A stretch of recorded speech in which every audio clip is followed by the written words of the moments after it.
The League of Legends World Championship is massive. Millions tune in, national pride is on the line, dynasties are built and destroyed. But even on the grandest stage, one name echoes above all: T1. They're defined not just by victory, but by something even harder to measure: the refusal to lose. T1 isn't just one of the most decorated esports organizations in history, they're a team built on mental steel. When other teams tilt, T1 steadies. When the game slips away, T1 grabs it back. In 2016, under the bright lights of the semifinals, two titans of Korean League of Legends met not just to determine who would reach the final, but who would define an era. On one side stood the reigning world champions, SK Telecom T1, with the legendary Faker at the helm, confident, clinical, and seemingly invincible. On the other side, their fiercest rivals, ROX Tigers, a team that had spent the entire year sharpening their blades in the shadows of SKT's dominance, waiting for a single perfect moment to strike. The series was a brutal war. Every inch of the map was contested, every ward placed was a battle for vision, every skirmish a test of nerves. But it was Game 3 that shifted the tides. A bold, unprecedented pick: Misfortune Support. The moment it was locked in, it sent shockwaves across the stadium. ROX didn't just throw a curveball, they straight launched a missile. Their aggressive, coordinated bot lane play dismantled T1's rhythm.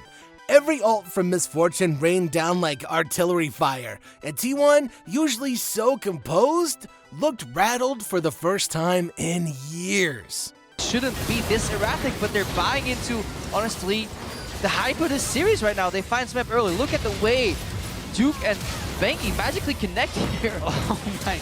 The range extension on the Q actually allows Banky to get behind the enemy. By Game 5, ROX had SKT on the ropes. They drafted with intent, moved with speed, and executed with ruthless efficiency. They controlled vision, choked out jungle camps, and built a lead that should have sealed the series, but T1 didn't flinch. They never do. Looking for the play. This is the fight that could punch it into the finals. Pray versus Bang, and Bang wins it. Shock blast is not enough. Bangy on the chase. Not going to get it though. Smeb knocks him back, but it is 5v4. No AD carry for ROX Tigers. In a moment of high-pressure brilliance, SKT made the call to contest Baron, not because they had control, but because they had no other choice. Against the odds, they stole it. That single act, a sliver of timing and execution, was the spark. With Baron-empowered minions and Faker calling the shots, they turned the tide. Every team fight from that point on was a masterclass in patience and poise, and slowly, methodically, they dismantled ROX's lead. When the Nexus fell, it wasn't just a win, it was a statement. The year was 2023, and T1 was no longer the unstoppable juggernaut they once were, but they were still feared, still respected, and still led by the unflinching presence of Faker. Their semi-final matchup against JD Gaming, China's most dominant and explosive squad, was a clash of playstyles, regions, and philosophies. JD Gaming came out swinging with the relentless high-tempo approach. Their early game was suffocating. Tower dives, vision control, objective stacking. Game after game, they hit hard, built leads, and forced T1 onto the back foot. By Game 4, JDG had everything in their favor: a gold lead, dragon stacking, and the map firmly under their control, but pressure reveals character. Rather than collapse, T1 slowed the game. Every wave was cleared with caution, every engage was measured. Back side, Owner still standing with Ruler with the lightning crash now trying to go in, but goes gold and Carry buys a bit more space for the rest of the team. Arrows coming in from the bars. Ruler incredibly low, but maybe, just maybe, he can turn it back, but Guma's still standing tall. He can't walk into range. T1 starting to feel like an inevitability. They gave nothing away for free. And when the time came, when JDG overextended, when vision lapsed, when a moment of overconfidence appeared, T1 struck. A pick in the jungle, a stolen objective, a flank teleport. It was death by 1,000 cuts. Feel like an inevitability! Ruler Zeri, not enough! T1 are running JDG in circles in these team fights! The gold lead shrank. The crowd shifted, and suddenly T1 wasn't just surviving, they were hunting. That game didn't win them the series. JDG would go on to edge them out in Game 5, but what T1 showed in that comeback wasn't just resilience, it was defiance. They stared down one of the most powerful teams in recent history and reminded the world the champions don't fade quietly. Few series in World's history began with such certainty and ended with such shock. T1, the undefeated Titans of the best-of-5 format, walked into their quarterfinal against Europe's Misfits as overwhelming favorites. Analysts didn't just predict a win, they predicted a clean sweep, a masterclass in how to play. You know, Game 1, it seemed to confirm it. Faker dominated mid lane with surgical control, pressuring the map and collapsing on Misfits' early missteps. Every move Misfits made was punished. Every attempt at initiative was smothered. It was a near-perfect performance, a warning shot from the defending champs. But Game 2? That brought something nobody expected.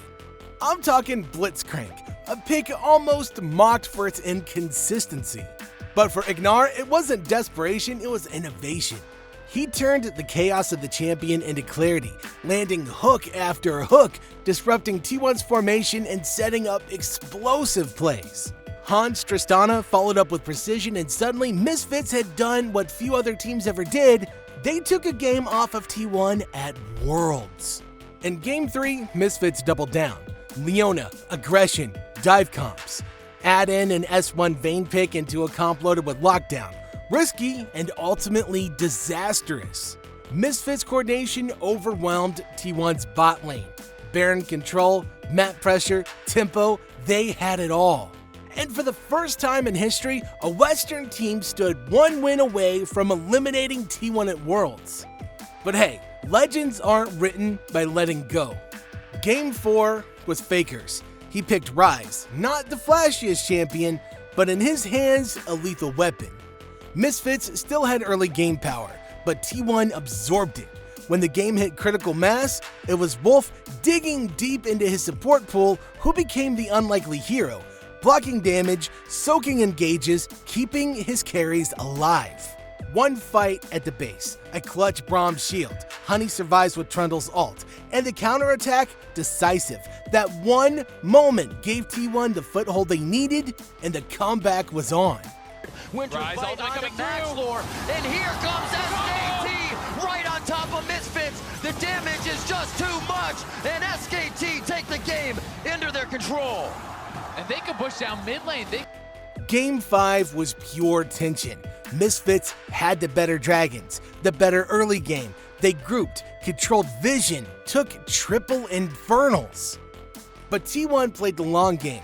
They slowed the tempo, bought time for Jace to become a split push threat. The map widened, the pressure mounted. These ones in. That's Elder Drake going over to Blake, Hooney and they're going to be heading towards the fight. Here comes Hooney. Obliterates Power of Evil. He had no chance to get out. Hans Misfits had chances, but they hesitated. T1 didn't. They won the Vision War, secured Baron, denied Elder. And when Alphari got caught near top lane, the dream began to fade. A teleport, a base race, a throne defended and taken, T1 survived. They didn't always dominate, they didn't always win, but when everything is on the line, when the world counts them out, they don't fold. They adapt, they fight, and they rise. Again and again and again. You can draft perfectly, you can play flawlessly, but when you're against T1, you're never safe. Because what makes them terrifying isn't the macro, it isn't the team fighting, it's this. They don't break. This is T1, and this is what greatness looks like. So now we ask you, what do you think? Is there another team in League of Legends history that has shown more grit, more resolve, and more unshakable will than T1 when everything is on the line? Are there greater comeback kings out there, or does the throne still belong to the unkillable legacy? Drop your thoughts in the comments below. We want to hear your takes, your memories, and your favorite moments. And if you enjoyed diving into these legendary battles, don't forget to like, subscribe, and join us for more stories that helped shape the game.